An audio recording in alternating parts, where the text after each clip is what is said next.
deep shadows and brilliant highlights. Yeah. Well, it's quite the same with that, like Greatest Love Songs Volume 666. There was like love and then 666. And Razor Blade Romance, that was romance and then the Razor Blade. Now it's like shadows and the highlights. You know, it's always been the yin and yang thing in the album titles anyway. It was a funny name. Hopefully there's like it's not like there will be like deep shadow songs and brilliant highlight songs. Like hopefully there's two things that are, you know, present in every song.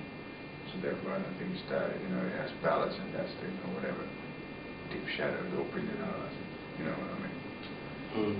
Yeah, there was like basically the goal to have both of those things in each and every song.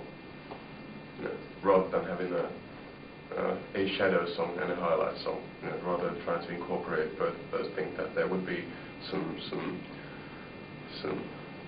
shades in there everywhere, and then the more light-hearted things as well.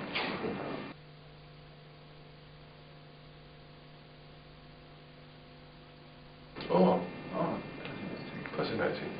It's just that really we just finished the album. It's really hard, and we've been working on this for such a long time with that. We don't really have the distance yet to kind of like objectively listen to it. So I don't know whether it's a good thing or a bad thing, but it just happened this time. Well, there was a shorter period of time between Razor Blade and this album than between the first album and Razor Blade. That's true as well. That's true as well.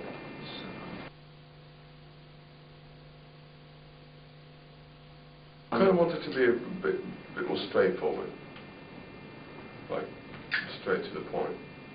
This is what we tried to do, but I don't know whether we made it or not. But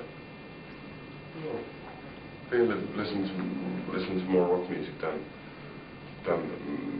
harder music or whatever, you know.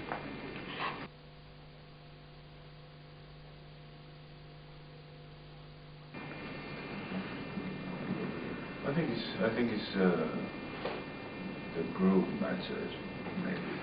It's funkier. It's funky. It's not so like Billy Idol type of 80s. Oh, that's fine. And I think it's more. There's more happiness. I think it's moodier in a way. At least what I remember.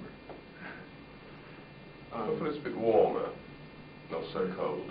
Razor Blade, at times it was a bit colder record. Yeah, like A bit like, I don't know, well, cold is probably the best word I can find to describe what I mean. This is a bit warmer, a bit more gentle, somehow.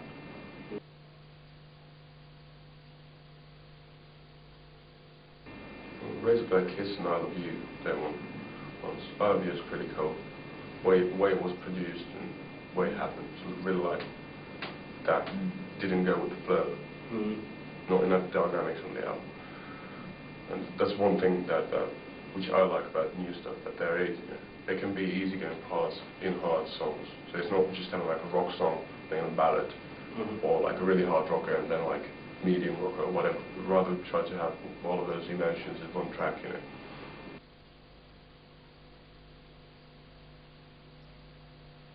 Really? Yes. Oh, that's nice, that's nice. Well, I want you to sound like a drunken sailor. It's like a Nick Cave drunk. Oh, a bit, yes. Yeah, so it just happened. That's well, the Doors, the first time. Oh, that's nice. We haven't been listening to that much Doors, you know, but there's plenty of different kinds of things, you know, going on. There's like we weren't that strict on, also like we just went with the flow. You know, whatever ideas came into our minds, you know, we didn't want to lose the essence of the song, but basically the song was so simple that we had like the space to fool around a bit, to do some weirdness on a couple of songs and have a couple of songs a bit more straightforward and just like play around with the stuff.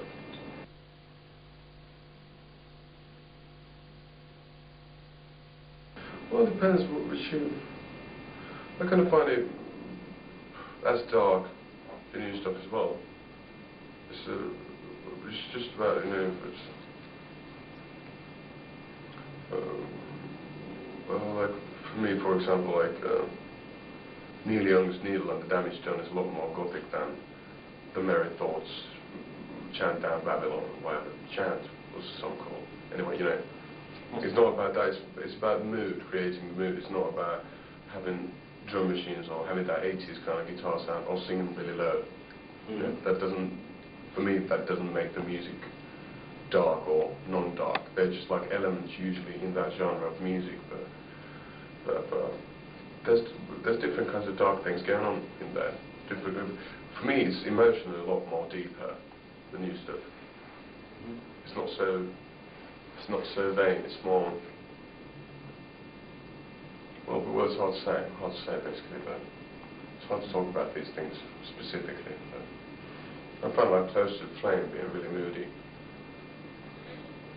like a fucked up Christmas song. Yeah, well, I mean, to a certain extent, you know, there was a lot more like lyrically, for example, there was a lot more playing around with like the gothic elements on Razorblade Romance, but that was done on purpose. That was kind of like a tongue-in-cheek kind of stuff, using different kind of like different symbolism. But it's hard. I can't remember what's on that album. It's a lot more Catholic Razorblade Romance. There's a lot more free thinking. It's not so restricted to certain kind of symbolism. But the first album was a bit different lyrically. Just a bit different. The first one was a bit more psychedelic, not so definitive, and the second one was really up close, kind of like personal, but with tongue-in-cheek. And there's a lot more warm and open, for my ears, for interpretation and stuff like that. It's open, it's not restricted because of some kind of symbolism to a certain genre. I want to make it a bit more open. So not so many deaths and not so many like sins and not so many heavens and not so many resurrections, not so many religious terms. It was done on purpose. I didn't want to do it again because it was fairly well done on Razorblade. I enjoyed it then, but you have to change a bit, you know. Try to develop yourself to do. You know, there's no reason to do, you know, Garden of Sin #2 or whatever, you know.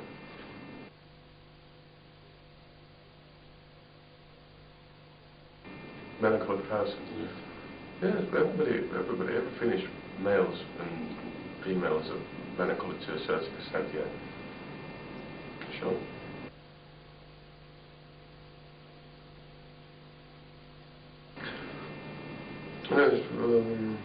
Compared also with this well, it's just a bit more open-minded, hopefully.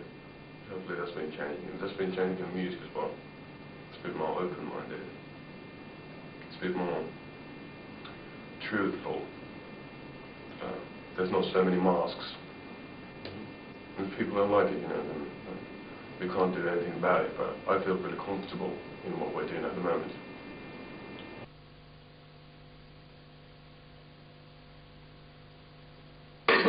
I like them, but there's, you know, there's not a reason to. Again, so you need something else.